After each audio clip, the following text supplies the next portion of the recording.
Interesting और hot topic है because आज का जो हमारा टॉपिक है वो हम सब जानते हैं कि डायबिटीज अपने आप में एक बहुत मेजर मेडिकल कंडीशन है जिसको लेके सिर्फ डॉक्टर्स ही नहीं परेशान हैं, सभी परेशान हैं।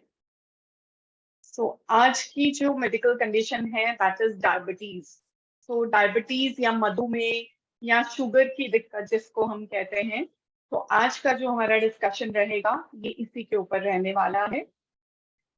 तो डायबिटीज है क्या, सबसे पहले हमें समझने की जरूरत है। क्यों? देखिए, सप्लीमेंटेशन हमने इस्तेमाल करना है, कौन सा करना है, मेडिसिन देनी है, कौन सी देनी है, बट पहले हमें उस पर्टिकुलर डिजीज का एक प्रॉपर आइडिया होना चाहिए कि वो एक्चुअली है क्या। हम किसी को भी कुछ भी रिकमेंड करने चाहते हैं, बट अगर वो कुछ और टर्म्स में आपको कुछ चीजें या सवाल पूछे तो आपको नहीं पता चलेगा। सो इसीलिए इन सब चीजों को इजी करने के लिए केआरएस ग्रुप की तरफ से ये इनिशिएटिव लिया गया है कि आप सब टीम मेंबर्स को जो है वो पर्टिकुलरली डिजीज रिलेटेड जो है वो ट्रेनिंग सेशंस प्रोवाइड कराए जाएं। तो thank you for the KRS team. और अब मैं इसके बाद ये प्रॉपर तरीके से सेशन स्टार्ट करते हैं। So what is diabetes? So मधुमेह और डायबिटीज है क्या? ये एक मेटाबॉलिक डिसऑर्डर है जिस कंडीशन में हमारे ब्लड में शुगर का लेवल बढ़ जाता है और उसको कम करने के लिए हमें कुछ एक्सटर्नल एड या मेडिसिन या कुछ ऐसी चीजों को कंज्यूम करना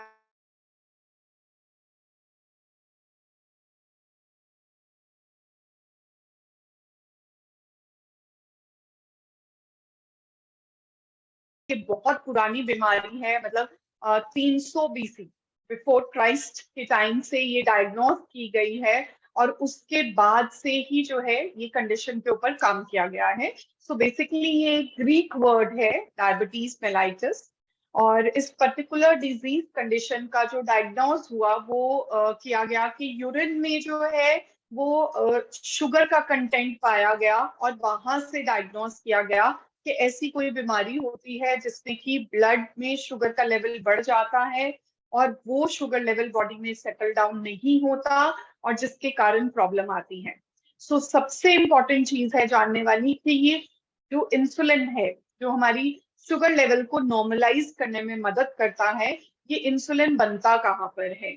सो ये इंसुलिन का प्रोडक्शन स्टार्ट होता है पैनक्रियास से हमारे। ठीक है?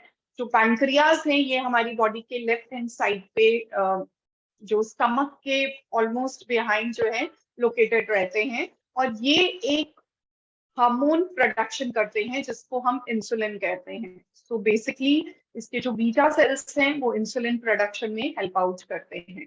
सो अब डायबिटीज कंडीशन में क्या होता है कि जो पैनक्रियास हैं, जो पैनक्रियास के सेल हैं, वो इंसुलिन का प्रोडक्शन या तो प्रॉपर नहीं कर पाते हैं या फिर इंसुलिन तो प्रोड्यूस हो रहा है बट उसकी जो बाइंडिंग है ग्लूकोज के साथ वो प्रॉपर ना होके वो टारगेट सेल तक नहीं पहुंच पाता है।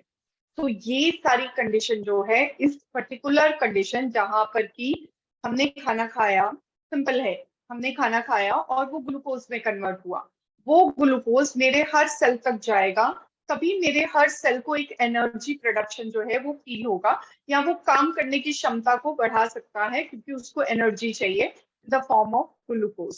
राइट? सो वो ग्लूकोज जो है वो प्रॉपरली सेल एंड तक नहीं पहुंच पाता। दो कारण है, या तो इंसुलिन बनना कम हो गया है क्योंकि हमारे जो पैनक्रियास के सेल हैं वो डैमेज हो गए हैं, या फिर इंसुलिन तो बन रहा है बट जो ग्लूकोज और इंसुलिन की एक बाइंडिंग होनी है वो प्रॉपर बाइंडिंग नहीं हो पा रहा है और जिसके कारण ब्लड में शुगर का लेवल बढ़ता जाता है। और इसके कारण जब हम ब्लड टेस्ट कराते हैं तो पता चलता है कि हमारे शुगर लेवल बहुत हाई आ रहे हैं। सो दिस कंडीशन को हम डायबिटीज कहते हैं। डायबिटीज, दूसरा है टाइप 2 डायबिटीज और थर्ड वन है जेस्टेशनल डायबिटीज। तो टाइप 1 वो कंडीशन है, ये तीन डिफरेंट टाइप के, वैसे तो और भी बहुत सी टाइप्स होती है बट मेन जो हम ब्रॉडली को डिवाइड करते हैं टाइप 1, टाइप 2 और डायबिटीज जेस्टेशनल जिसको हम कहते हैं होती है। टाइप 1 क्या होता है? टाइप 1 वो कंडीशन है, जैसे आपने सुना होगा छोटे बच्चों में शुगर का लेवल बढ़ गया, एकदम से पता चला छोटा सा बच्चा है उसको शुगर हो गई।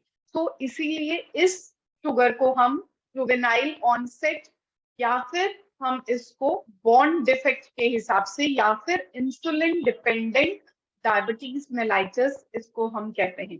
तो इस कंडीशन में जो पैनक्रियाज है, जो पैनक्रियाज के बारे में अभी मैंने आपको बताया कि उसमें बीटा सेल होते हैं जो इंसुलिन हार्मोन का प्रोडक्शन करते हैं, बट ये सेल जो है ये डैमेज हो जाते हैं, पैनक्रियाज से इंसुलिन का प्रोडक्शन ही नहीं हो पाता है।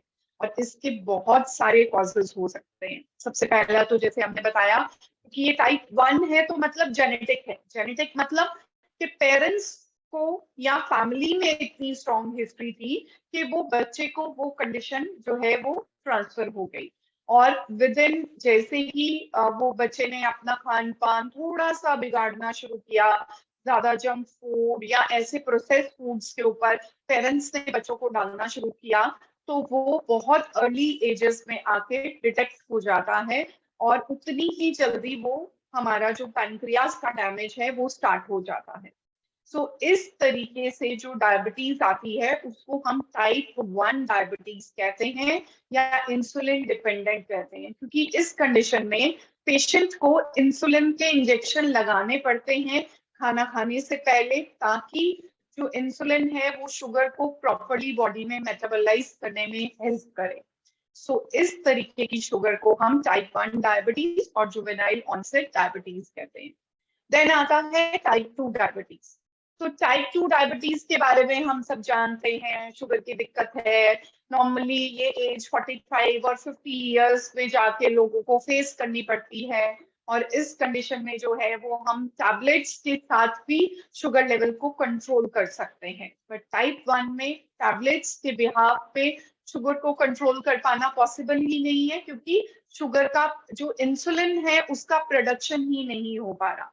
बट टाइप 2 में इंसुलिन का प्रोडक्शन तो हो रहा है, बट वो टारगेट सेल तक प्रॉपरली नहीं पहुंच पा रहा। अब वो जब टारगेट सेल तक नहीं पहुंचेगा तो भी क्या होगा कि प्रॉब्लम वही रहेगी कि ब्लड में शुगर का लेवल बढ़ता रहेगा।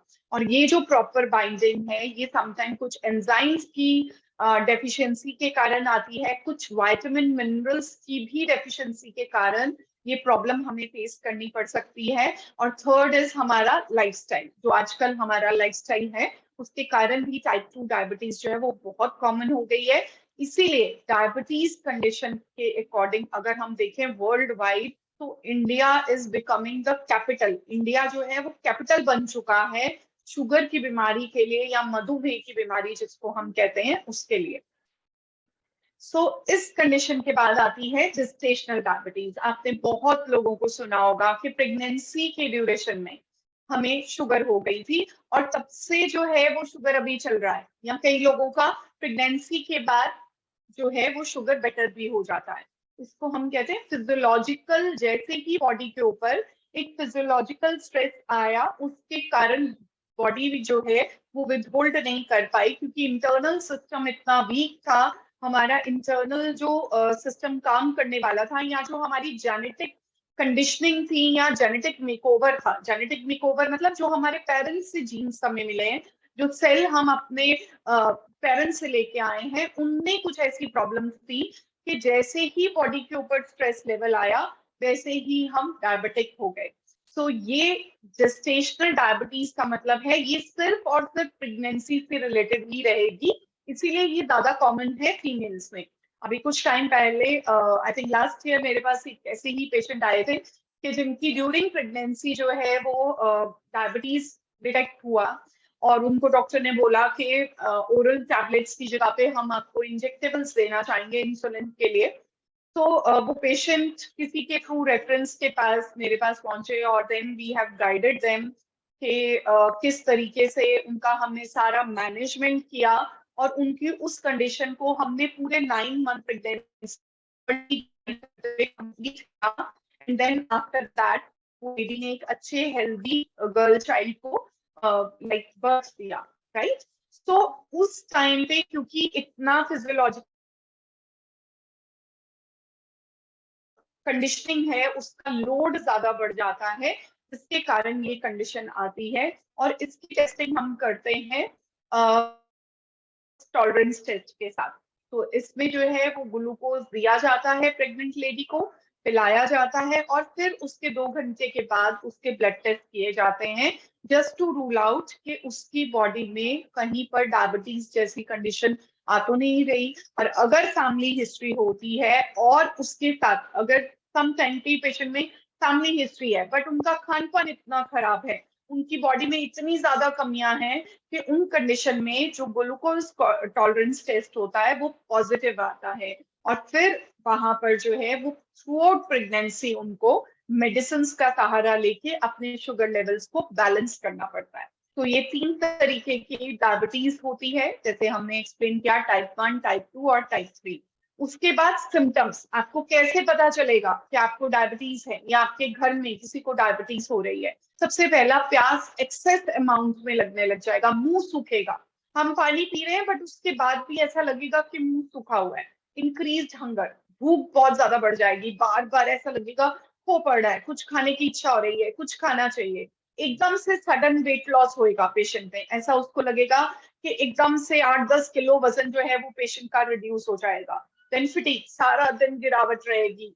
सब, आप सब चीजें उन्हें देके देखो, बहुत तरीके की आप उनको जो है सप्लीमेंट भी देके देखिए, बट उनको जो है थकावट, गिरापन, सारा दिन नींद आना, है ना, ऐसी प्रॉब्लम्स फेस करनी पड़ेंगी। उसके अलावा यूरिन की फ्रीक्वेंसी बढ़ जानी, बार बार हमें यूरिन के लिए जाना पड़ेगा, बार बार हमारा यूरिन जो है वो पास करना पड़ेगा। आपने थोड़ा सा भी पानी पिया है लेकिन बार बार आपको जो है वो यूरिन की फ्रीक्वेंसी, मतलब बार बार जाना जो है वो बढ़ जाता है। और अनएक्सप्लेन्ड इन्फेक्शन, किसी भी पेशेंट को अगर बहुत लॉन्ग टाइम से यूरिन में इन्फेक्शन है या कोई छाला हो गया, वो ठीक नहीं हो रहा, तो भी हम डायबिटीज का टेस्ट कराते हैं, जस्ट टू रूल आउट कि उस पर्टिकुलर पेशेंट में कहीं डायबिटीज की प्रॉब्लम तो नहीं है।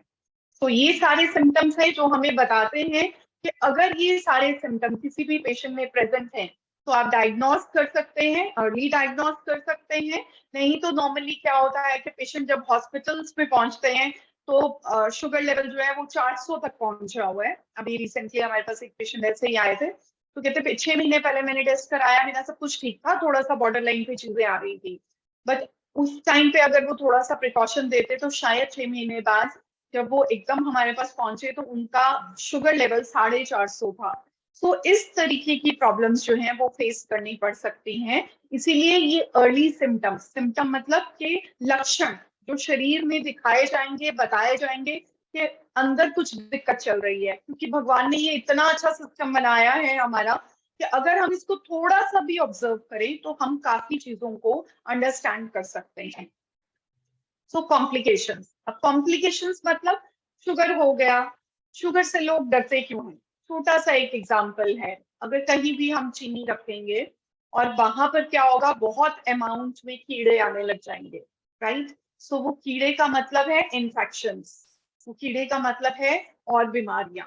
सो इसीलिए कहते हैं कि सब प्रॉब्लम से सबसे ज्यादा खतरनाक प्रॉब्लम है डायबिटीज, क्योंकि डायबिटीज में हमें जो आउटकम्स आते हैं, जो उसकी बाद की कॉम्प्लिकेशंस है, जैसे स्ट्रोक हो जाना, एकदम से दिमाग में आप एकदम से खड़े खड़े आप बेहोश हो जाएंगे, माइंड जो है वो एकदम ब्लैकआउट हो जाएगा, कुछ दिखेगा नहीं और अंधेरा आया और आप एकदम बेहोश हो गए, तो ब्रेन में जो है वो इंजरी हो सकती है। देन डायबिटिक कार्डियोमायोपैथीज, हार्ट से रिलेटेड प्रॉब्लम्स जो है वो शुरू होने लग जाएंगी, ब्लड सर्कुलेशन में प्रॉब्लम आएगा, जिसके कारण डायबिटिक फुट होगा। और ये डायबिटिक फुट बहुत कॉमन है, हॉस्पिटल्स में जब हम ट्रेनिंग्स पे रहते थे तो हमने बहुत सारे ऐसे पेशेंट्स देखे थे कि जिनके पैर तक काटने पड़ते हैं।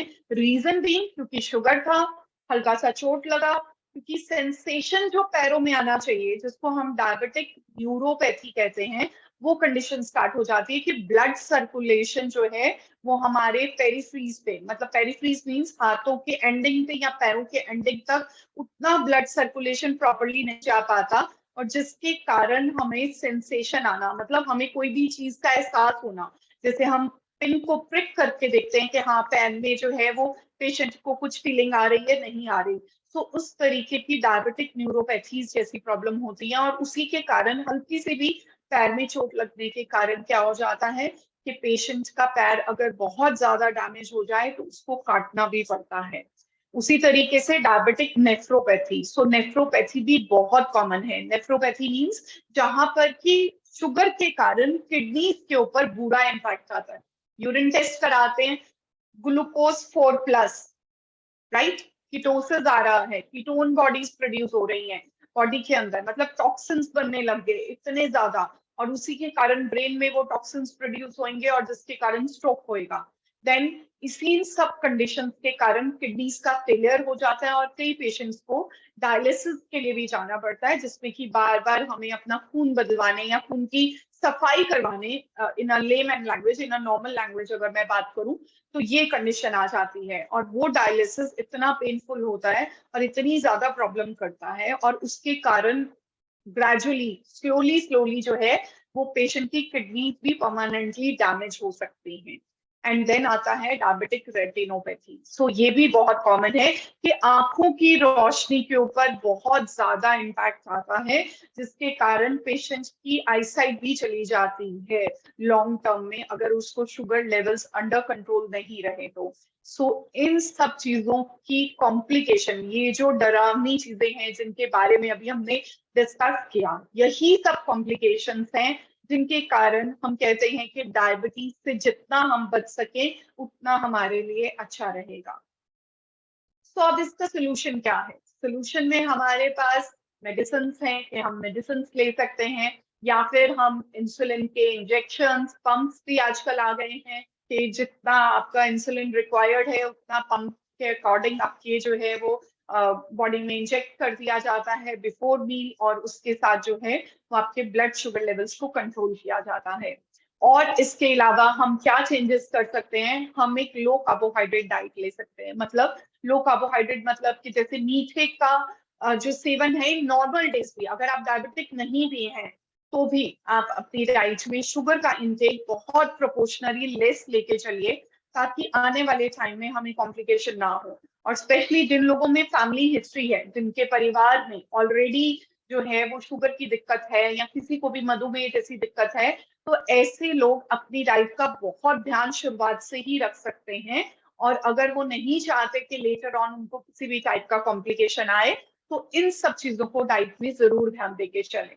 और जैसे कि रोटी हो गया, चावल हो गया, ब्रेड्स हो गए, पास्ता हो गए, या पैकेट फूड्स हो गए, इन सब चीजों को हमें डाइट में जितना हम कम कर सकें उतना हमें कम लेके चलना है, ताकि हमारा जो बॉडी में प्रोडक्शन हो रहा है शुगर का जो लेवल है वो आसानी से जो है वो बॉडी उसको इजीली यूटिलाइज कर सके। इंसुलिन प्रोडक्शन जितना हो रहा है उतना ही कार्बोहाइड्रेट का इंटेक हमारे अंदर जाए, ताकि बॉडी के अंदर जो है वो शुगर लेवल्स बढ़े नहीं। देन है डाइट में फाइबर कंटेंट ऐड ऑन होना। जैसे कि आजकल हम थैली वाला आटा लेके आते हैं, तो उन सब चीजों के कारण क्या होता है कि फाइबर कंटेंट उनमें नहीं होता, क्योंकि वो रिफाइंड आटा है। और वैसे ही जैसे हम ब्रेड्स खाते हैं, तो ब्रेड्स में भी फाइबर कंटेंट उतना ज्यादा नहीं होता है। और जैसे हम पैकेट वाले फूड्स लेते हैं, इन सब चीजों में भी जो है वो फाइबर कंटेंट नहीं होता। सो फाइबर हमें सब्जियों से और सैलेड से, इन सब चीजों से मिलता है, स्प्राउट से मिलता है, जो अंकुरित दालें हम यूज करते हैं। सो इन सब चीजों में जो है वो अच्छा फाइबर आता है। सो फाइबर जो है ये बेसिकली हमारे ग्लूकोज लेवल को स्लो स्लो रिलीज करता है, ताकि जब वो स्लो रिलीज होगा तो वो हमारे ब्लड में जाके एकदम से शूट करके हमारी शुगर लेवल को रेस नहीं करेगा। उसी तरीके से अगर हम high quality good protein sources को, जैसे कि अंडा हो गया, मीट हो गया, या चिकन हो गया, या फिर पनीर हो गया, कर्ड हो गया, इन सब चीजों को अगर हम अपनी डाइट में लेते हैं जो कि हाई प्रोटीन सोर्सेस हैं, तो भी हमारे शुगर लेवल जो है वो बॉडी में मेंटेन रहेंगे। सो नॉर्मली जैसे मैं एडवाइस करती हूँ कि हर मील पे कोशिश कीजिए कि थोड़ा प्रोटीन जरूर रहे, ताकि हमारा डाइट जो है वो एक बैलेंस रूप में चले। रेगुलर एक्सरसाइज कीजिए। अगर आप जिम नहीं जाते या आप कोई भी जगह पे एक्सरसाइज करने नहीं जा रहे, तो प्लीज वॉक कीजिए, क्योंकि वॉक एटलीस्ट आपके शुगर लेवल्स को मेंटेन करने में हेल्प आउट करेगा।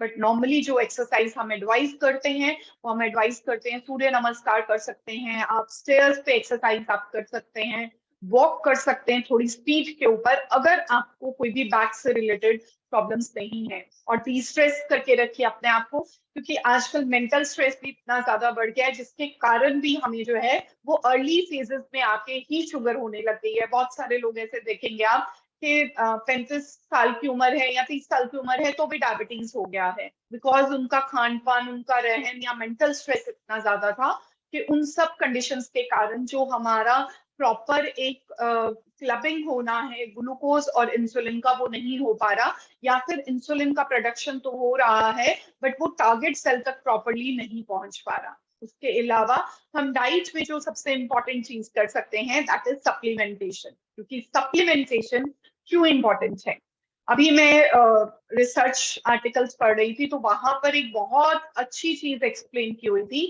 कि हमारी डाइट जो है वो डेफिशिएंट हो रही है, क्योंकि हमारा जो सॉइल है वो भी डेफिशिएंट हो रहा है। तो सॉइल इंप्रूव नहीं हो सकता, क्योंकि इतना ज्यादा पेस्टिसाइड स्प्रे हो चुका है, या फिर हम बहुत ज्यादा ऑर्गेनिक फार्मिंग की तरफ जाएं तो वो भी पॉसिबिलिटीज अभी इतनी ज्यादा नहीं है, उतने रिसोर्सेज नहीं है अभी उस लाइन में। तो इस कारण से हमें अपनी ही डाइट में कुछ ऐसी चीजों को ऐड करना पड़ेगा जो कि हमें आने वाली इन बीमारियों से बचा सकता है, या फिर इन प्रोसेस को स्लो डाउन करके इसे लेटर स्टेजेस तक लेके जाए। तो उस तरीके से सप्लीमेंटेशन में सबसे पहले आता है जो हम बात करते हैं विटामिन सी की। तो विटामिन सी जो कि एक बहुत रिच एंटीऑक्सीडेंट है, जो कि अकाई बेरी में प्रेजेंट है।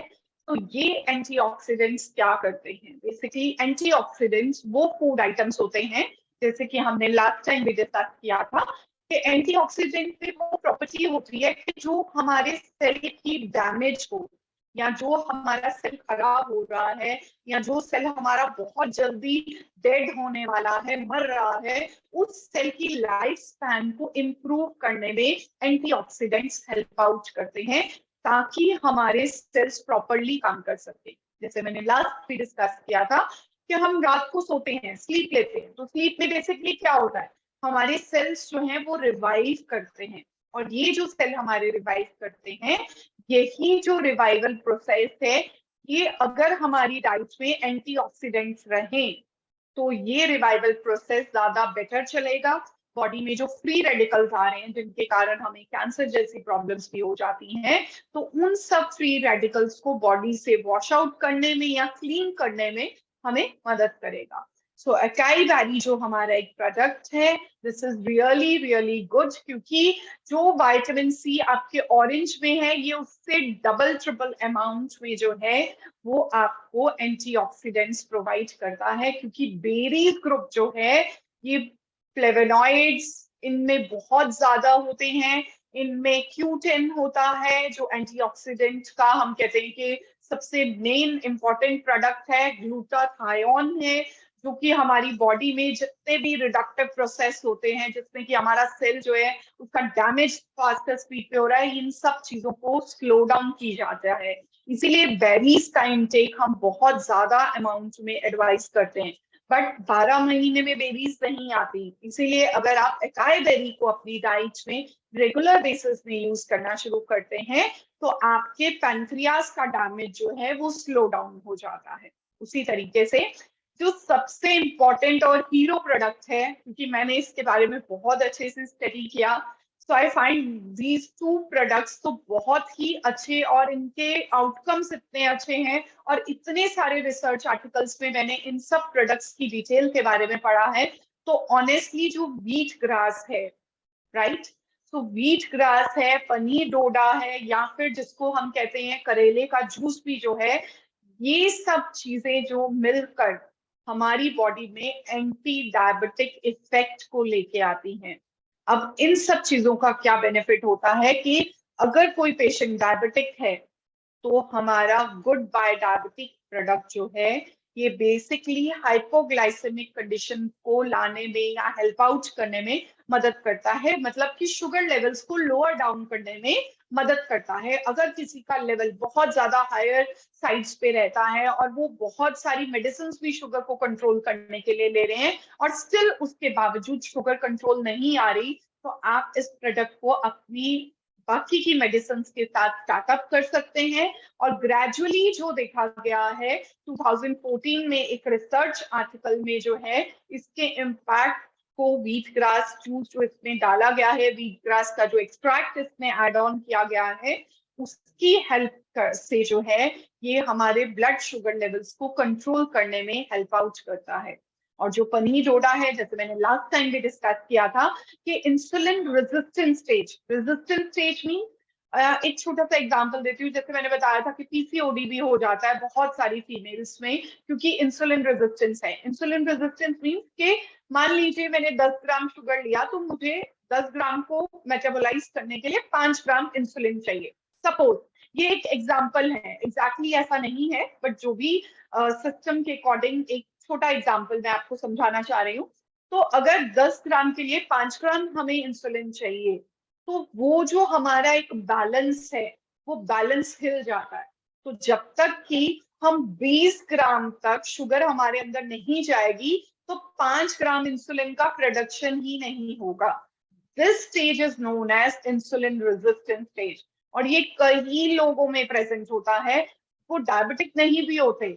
HbA1c जो कि 3 महीने का एवरेज शुगर लेवल है वो 6 तक आ रहा है या 5.9 के अराउंड आ रहा है, तो वहां से हमें पता चलता है कि हम प्री डायबिटिक स्टेज में हैं या फिर हमारी बॉडी में जो है वो इंसुलिन रेजिस्टेंस का स्टेज स्टार्ट हो चुका है। तो ये जो है पनीर डोडा, ये इंसुलिन रेजिस्टेंस स्टेज को ब्रेक डाउन करने में मदद करता है। तो जिन लोगों में भी पीसीओडी जैसी प्रॉब्लम आती है उनको डॉक्टर्स मेटफॉर्मिन दे देते हैं। सो मेटफॉर्मिन जो है ये बेसिकली डायबिटीज को कंट्रोल करने की एक स्टैंडर्ड मेडिसिन है जो कि ऑलमोस्ट एवरी सेकंड या एवरी डायबिटिक पेशेंट को दिया जाता है। और कई बार ये जो है वो पीसीओडी के पेशेंट को भी दिया जाता है क्योंकि इंसुलिन रेजिस्टेंस उन पेशेंट्स में भी देखा जाता है।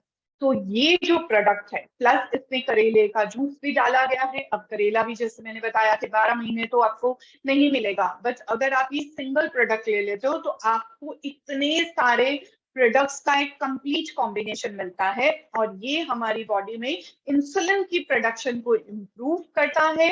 और जो हमारा ग्लूकोज का अपटेक है जो कि हमारे इंटेस्टाइन्स में हो रहा है, कैसे? जैसे हमने खाना खाया, खाना खाने के बाद वो हमारी आंतों में जाता है और वहां पर एब्जॉर्प्शन प्रोसेस स्टार्ट होता है। तो जैसे हम शुगर कंटेनिंग सिरप्स को पीते हैं, मान लीजिए आपने कोई भी जो है वो मान लीजिए चीनी से बना हुआ कोई भी प्रोडक्ट को आपने कंज्यूम किया, कोई शरबत आपने पिया, तो वो क्या करेगा, एकदम से एब्जॉर्ब होएगा क्योंकि फाइबर नहीं है उसमें।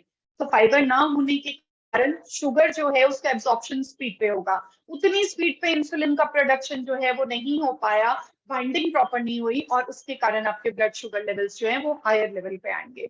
सो इस तरीके से ये जो है प्रोडक्ट बेसिकली हमारा इंटेस्टाइन में जो ग्लूकोज का प्रोडक्शन है उस प्रोसेस को बेटर करता है, ताकि स्लो डाउन करके स्लो रिलीज करता है, ताकि एकदम से शुगर लेवल जो है वो ब्लड में ना बढ़े, और जिसके कारण प्रॉपर मेटाबॉलिज्म होती है, प्रॉपर बाइंडिंग होती है और टारगेट सेल तक, हर सेल तक जो है वो ग्लूकोज प्रॉपर तरीके से पहुंच पाता है। नेक्स्ट आता है डिसलिपिडीमिया। डिसलिपिडीमिया वो कंडीशन है जिसमें कि शुगर के कारण हमारे कोलेस्ट्रॉल लेवल्स भी डिस्टर्ब हो जाते हैं। बहुत सारे लोग कहते हैं कि फैट खाने से जो है वो हमारा लिपिड प्रोफाइल, पूरे कोलेस्ट्रॉल बढ़ गए, लेकिन ऐसा नहीं है।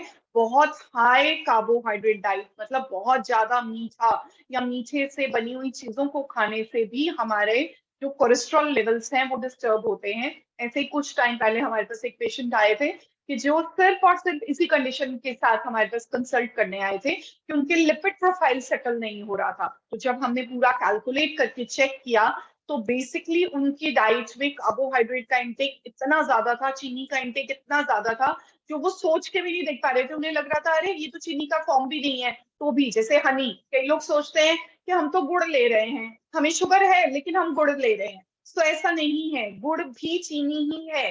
तो इसीलिए जो लोग डायबिटिक नहीं है वो चीनी की जगह गुड़ को यूज कर सकते हैं, बट जो डायबिटिक है उसके लिए हनी, गुड़, चीनी सब कुछ मीठे में ही कंसिडर किया जाता है। सो अगर आप अपनी शुगर कंडीशन को बेटर करना चाहते हैं तो गुड बाय डायबिटिक प्रोडक्ट जो है this is really really good, क्योंकि ये कंप्लीट कॉम्बिनेशन है एंटीऑक्सीडेंट्स का अलोंग विद आपके शुगर लेवल्स को कंट्रोल करने का, प्लस आपके इंसुलिन लेवल की प्रोडक्शन को हेल्प आउट करने में ये मदद करता है।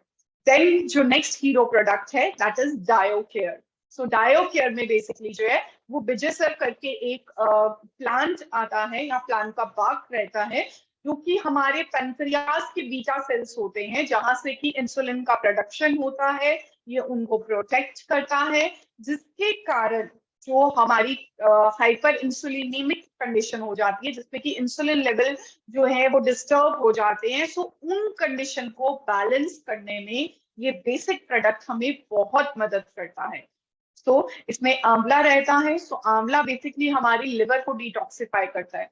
अब आप सोचेंगे कि पैंक्रियाज और लिवर का क्या कॉम्बिनेशन है। सो जो भी खाना हम खाते हैं वो सब जाके हमारे लिवर ने मेटाबोलाइज करना है। सो फैटी लिवर जैसी प्रॉब्लम आपने सुनी होगी, और डायबिटिक पेशेंट में फैटी लिवर होना वेरी कॉमन। रीजन भी क्योंकि जो कुछ भी हम खा रहे हैं वो प्रॉपरली मेटाबोलाइज नहीं हो पा रहा, और रेगुलर मेटाबॉलिज्म ना होने के कारण ये जाके हमारी बॉडी के अंदर या लिवर में ही जो है वो फैट सेल बनने शुरू हो जाते हैं, उनका प्रोडक्शन इंप्रूव हो जाता है, जिसके कारण हमें फैटी लिवर हो जाता है, और उसके कारण भी हमें इंसुलिन रेजिस्टेंस स्टेज हो जाती है। तो समटाइम कई लोगों में पहले लिवर इंपैक्टेड होता है और फिर पैंक्रियास पे इंपैक्ट आना शुरू होता है। तो इसीलिए लिवर की फंक्शनिंग बहुत इंपॉर्टेंट है। इसीलिए ये जो एक कंप्लीट कॉम्बिनेशन है, इसमें टर्मरिक है, हल्दी है, कर्क्यूमिन है। सो कर्क्यूमिन बेसिकली एंटी इंफ्लामेटरी है। तो इंसुलिन जो है वो बेसिक में अगर बॉडी में बहुत एक्सेस अमाउंट में प्रोड्यूस होने लग जाए तो भी वो हमारी बॉडी के लिए फायदेमंद नहीं है, क्योंकि वो बॉडी के अंदर इंफ्लामेशन को प्रोड्यूस करता है, जैसे कि मैंने लास्ट टाइम भी डिस्कस किया था। सो टर्मरिक जो है वो इंफ्लामेटरी मार्कर्स को, इंफ्लामेटरी कंडीशंस को रिड्यूस करता है, और ये हमारी बॉडी के इंटरनल सिस्टम को क्लीन करके रखता है। वैसे ही सिनेमन पाउडर जो है ये हमारे ब्लड शुगर लोअरिंग में हेल्प आउट करता है, और ये ऑनेस्टली ये प्रोडक्ट जो है ये मैंने अपने पेशेंट्स को भी एडवाइस किया है, और उनमें जो है सिनेमन पाउडर के कारण जो ब्लड शुगर कंट्रोलिंग आती है ये बहुत अच्छा इम्पैक्ट देती है। तो इस डायो केयर में बेसिकली आपको सारी ही चीजों का एक कंप्लीट कॉम्बिनेशन मिलेगा। सो गुड बाय डायबिटीज और साथ में डायो केयर, ये दो हीरो प्रोडक्ट्स हैं जिनका कॉम्बिनेशन इतने अच्छे हैं जो कि हमारी बॉडी में, जैसे कि अभी 2020 में एक रिसर्च वर्क किया गया था जिसमें कि ये पाया गया है कि विजय सर करके जो प्रोडक्ट इस डायो केयर में है ये बेसिकली 30 लोगों के ऊपर, सॉरी 900 लोगों के ऊपर 30 डेज के लिए जो है वो ट्रायल किया गया, और ये देखा गया कि उन लोगों का जो ब्लड शुगर कंट्रोल है वो काफी हद तक इम्प्रूव हुआ। इवन अगर वो कम डोज मेडिसिन ले रहे थे तो उसको और रिड्यूस किया गया, और जो लोगों का मेडिसिन का इनटेक बहुत ज्यादा था वो मोर देन 50% जो है वो रिड्यूस किया गया। सो ये दो हीरो प्रोडक्ट्स हैं जो डायबिटीज के लिए आप आंखें बंद करके पेशेंट्स को एडवाइस कर सकते हैं और यूज भी करवा सकते हैं। देन आता है नोनी। सो नोनी एक प्लांट है, और ये प्लांट बेस्ड प्रोडक्ट जो है इससे जूस का एक्सट्रैक्ट भी निकाला गया है, और ये जो नोनी प्रोडक्ट है this is rich source of minerals, trace minerals. ये ट्रेस मिनरल्स कौन से होते हैं, जैसे कि zinc, copper, chromium, right, selenium. So ये सब चीजें क्या करती हैं, ये बॉडी के अंदर आने वाले सेल डैमेज को स्लो डाउन करती है। जिंक जो है ये हमारा जो एक ट्रांसफर है कि ग्लूकोज और इंसुलिन का जब एक अटैचमेंट होना है वहां पर हमें छोटे छोटे कैटलिस्ट चाहिए होते हैं। सो जिंक और सिलेनियम उन छोटे कैटलिस्ट की तरह काम करता है और एक प्रॉपर बाइंडिंग करने में हेल्प आउट करता है, जो इंसुलिन स्टेज हमारे सेल के अराउंड आ जाती है कि ग्लूकोज तो जा रहा है, सेल तक तो पहुंच रहा है, बट वो ग्लूकोज सेल के अंदर एंटर नहीं हो पा रहा। सो वो जो अंदर एंट्री है उस पर्टिकुलर प्रोसेस में जिंक और सिलेनियम बहुत इंपॉर्टेंट रोल प्ले करते हैं।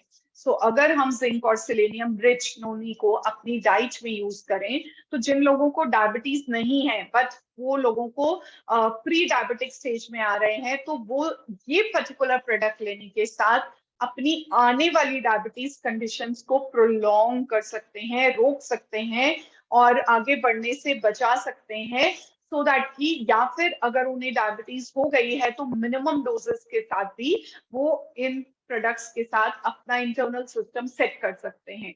क्योंकि जिंक, सेलेनियम, कॉपर, ये सब चीजें जो हैं, ये बेसिकली हमारी बॉडी में जितना भी कार्बोहाइड्रेट का मेटाबॉलिज्म हो रहा है, ग्लूकोज का जो ट्रांसफर है, उन सब चीजों में फैसिलिटेट करता है। तो अगर कोई लोग जिनका बहुत टूर एंड ट्रेवल का काम है, बहुत ज्यादा ट्रेवल करना पड़ता है, या बच्चे जो बहुत एक्सेस अमाउंट में जो है वो शुगर कंटेनिंग फूड आइटम्स को खा रहे हैं, या बहुत ज्यादा प्रोसेस्ड हाईली फूड्स को खा रहे हैं, तो ये प्रोडक्ट आपको आने वाली डायबिटीज कंडीशन से बचा सकता है। नेक्स्ट, जैसे मैंने बताया था कि हमारी सॉइल ही डेफिशिएंट है, सो हमारी सॉइल सेलेनियम में बहुत ज्यादा डेफिशिएंट है।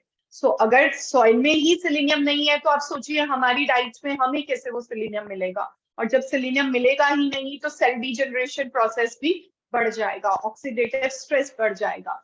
तो उस चीज को कंट्रोल करने के लिए हम नोनी को जो है वो रूटीन में अपनी डाइट में यूज कर सकते हैं। देन हमारा प्रोडक्ट आता है मोरिंगा।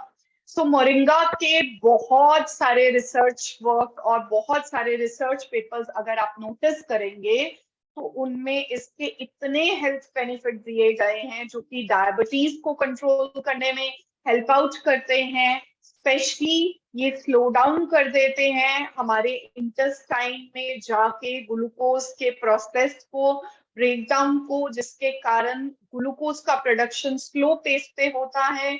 प्लस मोरिंगा में विटामिन ए है जो कि हमारी आंखों के लिए भी अच्छा है। इसीलिए जिन लोगों में डायबिटीज के कारण, जैसे हमने डिस्कस किया कि रेटिनोपैथी हो जाती है, आईज में डैमेज होना शुरू हो जाता है, सो उस पर्टिकुलर कंडीशन से भी ये रिकवर करने में हमें हेल्प आउट करता है। सो मोरिंगा जो है, इसको जिन लोगों को कैटरैक्ट जैसी प्रॉब्लम है, डायबिटीज के कारण आंखों की रोशनी में दिक्कत आ रही है, वो मोरिंगा को रेगुलर बेसिस पे अपनी डाइट में जरूर जरूर ऐड कीजिए। और ये हमारे इंसुलिन और लेवल्स को सेटल डाउन करने में, उसको प्रॉपर पैनक्रियाटिक जो हमारा सेल है वहां से रिलीज करने में हेल्प आउट करता है।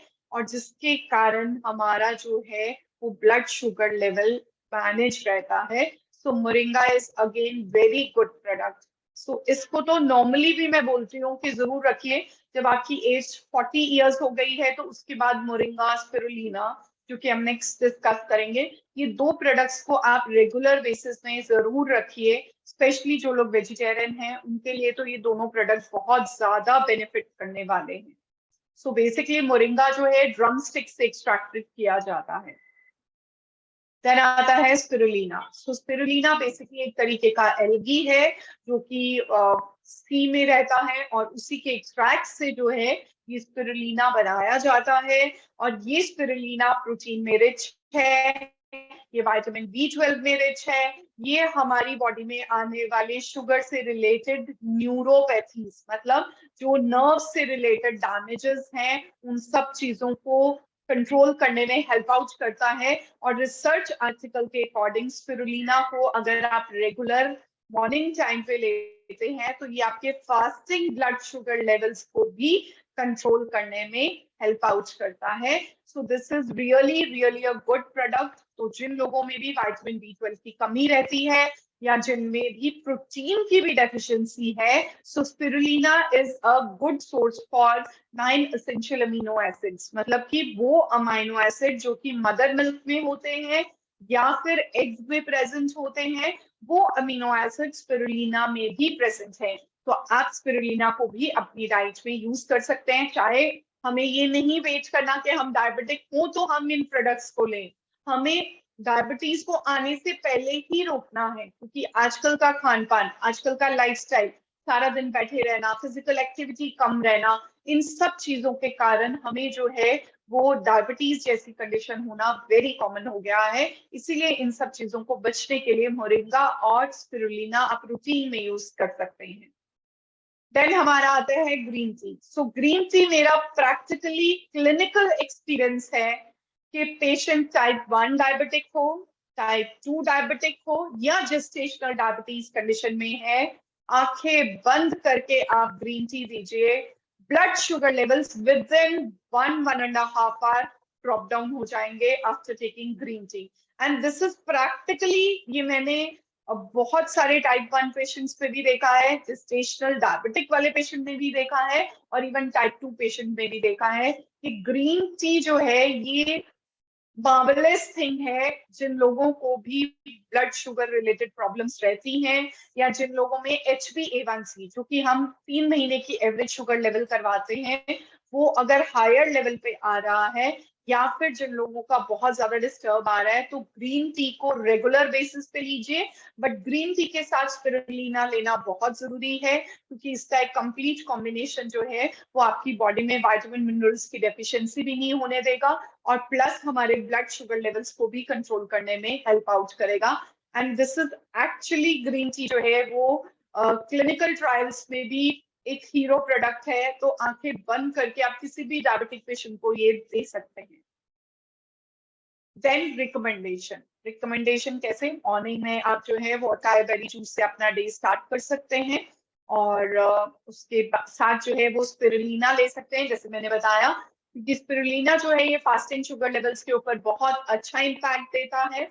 देन मॉर्निंग में ब्रेकफास्ट टाइमिंग्स पे आप डायोकेयर विद गुड बाय डायबिटीज ले सकते हैं, जिन लोगों को डायबिटीज है, और जिन लोगों को डायबिटीज नहीं है और वो चाहते हैं कि इन फ्यूचर ना हो, तो वो इस टाइमिंग पे जो है वो मोरिंगा या स्पिरुलिना जो है उसके टैबलेट को या एकाई बेरी जूस को रिपीट भी कर सकते हैं। देन ग्रीन टी को एज अ मिड मील के लिए आप यूज कर सकते हैं, जो ग्रीन टी टैबलेट्स हैं। उसके अलावा पोस्ट लंच मोरिंगा को यूज कर सकते हैं, क्योंकि ये हमारे पोस्ट पोरेंडियल, मतलब जो खाना खाने के बाद वाली शुगर जो बढ़ती है, उसमें मोरिंगा का बहुत ज्यादा इंपॉर्टेंट रोल दिया गया है रिसर्च आर्टिकल्स में, तो इसको भी आप यूज कर सकते हैं। देन इवनिंग में नोनी जूस और नोनी टैबलेट को आप कंज्यूम कर सकते हैं, और जिन लोगों को शुगर है वो बेड टाइम भी डायोकेयर को जो है वो एज अ प्रोडक्ट जो है वो सप्लीमेंट अपनी डाइट में यूज कर सकते हैं। एंड डेफिनेटली आप 1 महीना ऐसा करके देखिए, और फास्टिंग शुगर और खाना खाने के 2 घंटे की बाद की शुगर को आप लोग चेक करिए, तो आपको खुद पता चल जाएगा कि विद इन अ मंथ आपकी जो शुगर लेवल है वो कितने ड्रॉप डाउन हुए, प्लस आपकी जो मेडिसिनल डोज है वो भी रिड्यूस हो जाएगी। मैं ये नहीं कहूंगी कि आप पहले दिन से ही अपनी दवाइयों को बंद कर दें, this is very wrong practice, कभी भी हमें ऐसा नहीं करना होता, स्पेशली टाइप 1 पेशेंट तो कभी भी ऐसा नहीं करें। तो हमें ग्रेजुअली, पहले हमें एक प्रॉपर सही चीज को डाइट में लेके आना होता है, उसका यूज करना, एंड देन ग्रेजुअली